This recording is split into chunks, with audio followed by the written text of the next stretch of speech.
I got diagnosed with ADHD in my 30s, and I want to share my journey to a diagnosis, the symptoms that I have, the medication I've been trying, and how it was impacting my life that I finally decided to get help for it. So here's my journey. For as long as I can remember, I've always felt different. I've always felt not good enough, not smart enough. I always had a lot of trouble concentrating at school. But there were subjects that I was extremely good at, like psychology. Always aced psychology and things that I was really interested in. Come to find out now, that's what we call special interest, hyperfixation. And that was something that just really captured my interest my whole life. And so I was able to really focus on that. But having said that, I've always really struggled through school. I never really had a good GPA. And so I got my degree in psychology. And then I was like, there's no way I'm going to be a therapist. I thought I would never make it in.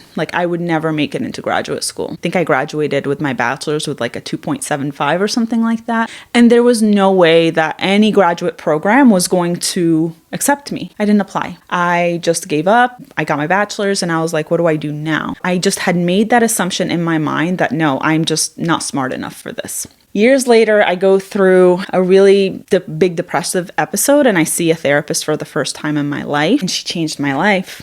And I just would imagine having a job like hers where she was sitting there helping me, talking to me.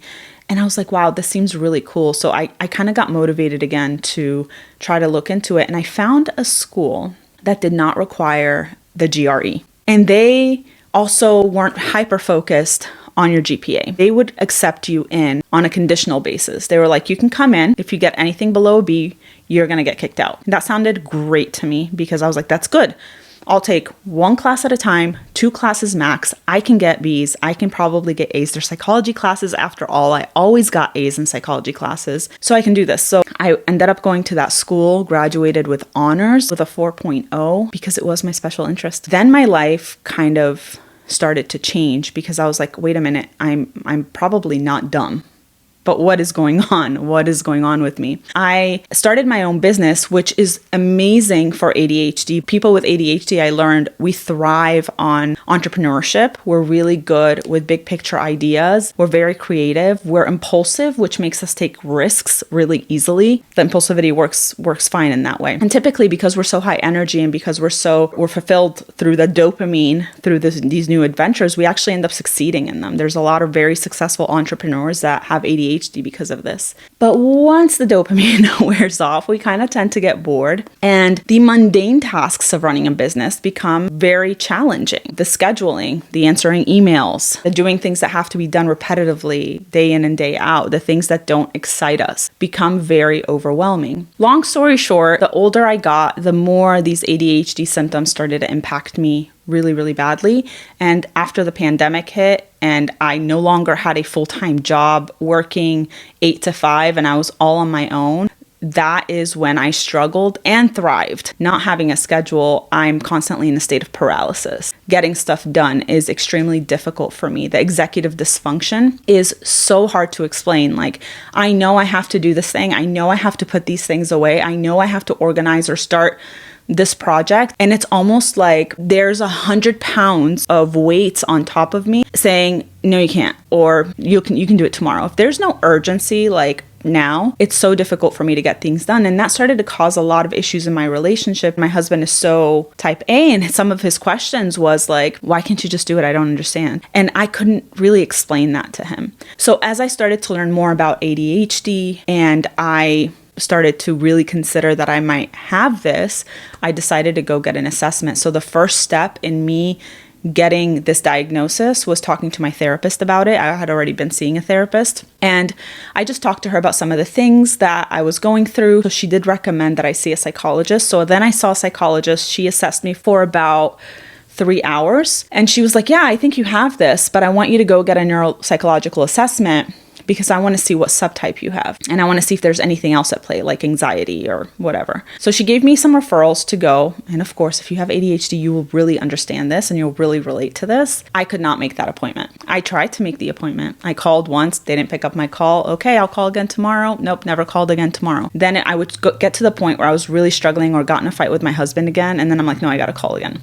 I called again, scheduled the appointment, but the problem is that if you're using insurance, they didn't have appointments until like 3 or 6 months out. If you're not using insurance, it was like $2,500 minimum. And I'm like, okay, there's another barrier. So that didn't happen. And that kind of kept cycling and cycling for about a year where I was not getting that assessment. And then I was too ashamed to go back to that psychologist and let her know. So I just kind of was in limbo. My friend called me. She gave me somebody that she saw. She's like, call this person. They'll get you in. I called the person. They got me scheduled 3 months in. Then they sent me paperwork to my email that I had to fill out within 48 hours to keep the appointment. If you know somebody with ADHD or you're somebody with ADHD, you know how impossible that seems. I'm like, yeah, I'll do it. Never got it done. They canceled my appointment, lost my slot. Long story short, my husband and I ended up in couples therapy. That therapist said she sees so many people that have marital issues because one of the partners has ADHD while the other doesn't. And she highly recommended I see someone. And she was so good. She took the step to actually call the person that I should see, and that person, because I had that contact, got me in like the following week. If it hadn't been for that, I don't know where I'd be today. I finally got into, say, a psychiatrist that specialized in ADHD. I want to go over some of the symptoms that I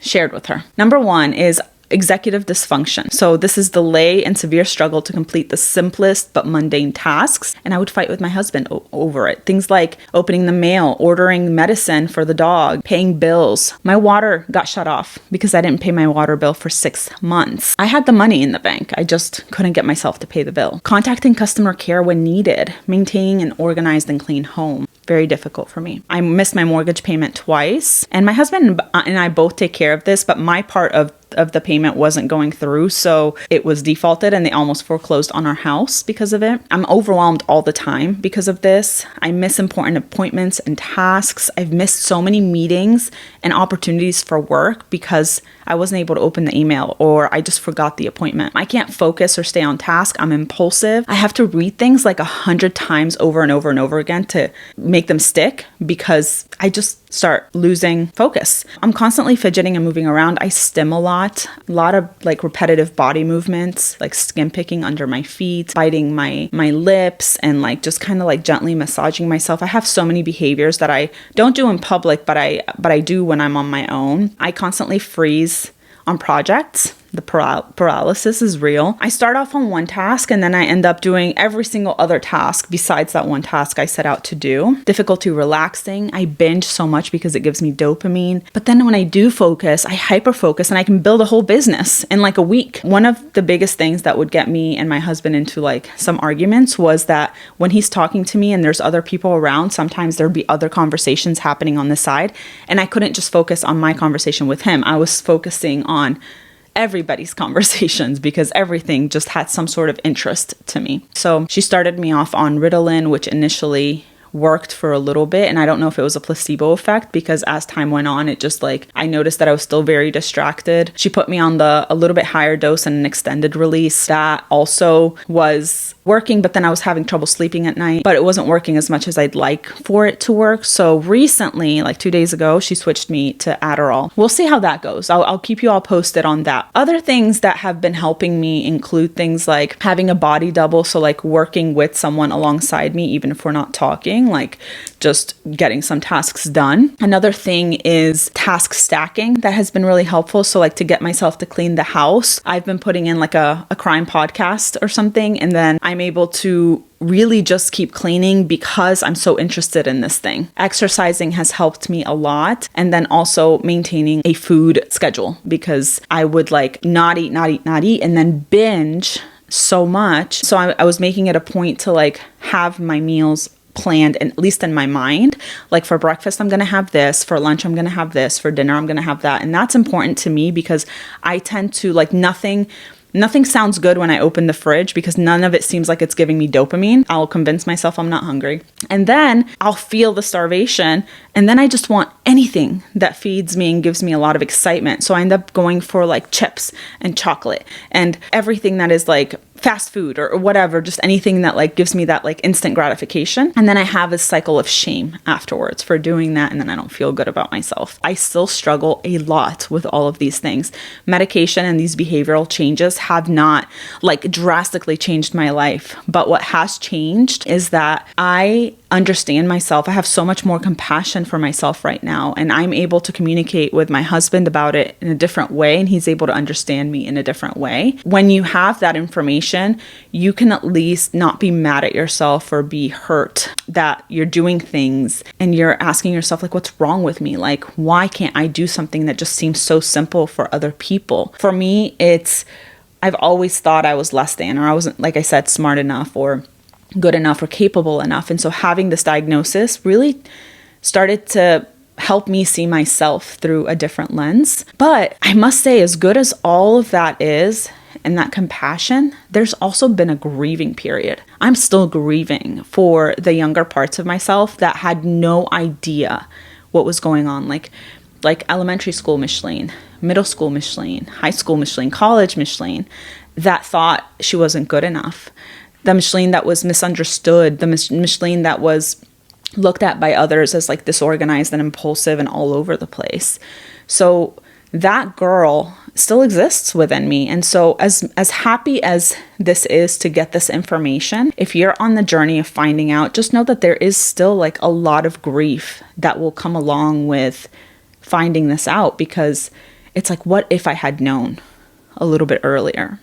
What if I had gotten help a little bit earlier? What may have been different in my life? A lot of people don't talk about this. Growing up with undiagnosed ADHD, autism, or any mental health disorder issue is traumatic within itself, because you're trying to fit yourself into a world that doesn't function the way your brain functions. So when you finally find that out, it's like, oh, this makes so much sense. And wow, what if I had known? So I'm even getting emotional talking about it right now, just because it's something that like you're not prepared for, and I wasn't really expecting to feel, honestly. So I'm still working with my therapist about that. I've had many crying sessions about like that little girl and what she thought about herself, and like healing that inner child. And then also being able to go back to that inner child as myself and kind of comforting her and telling her where we end up and what we're doing to help ourselves. So it's like, it's a lot of mixed emotions. But if you are someone who's wondering, is it too late for me to get a diagnosis? What does it take to get a diagnosis? What are the symptoms I should look out for? I hope that this video gave you some sort of information, at least maybe something to relate to as a woman, maybe in your 20s or 30s, or maybe even older. I started posting some of my content around this on my Instagram and TikTok, and so many people in their 50s and 60s were commenting saying, I didn't get diagnosed till I was in my 50s. And it has been life-changing. And I feel so good when I read that, because again, there's no time. It's never too late, because you're still alive.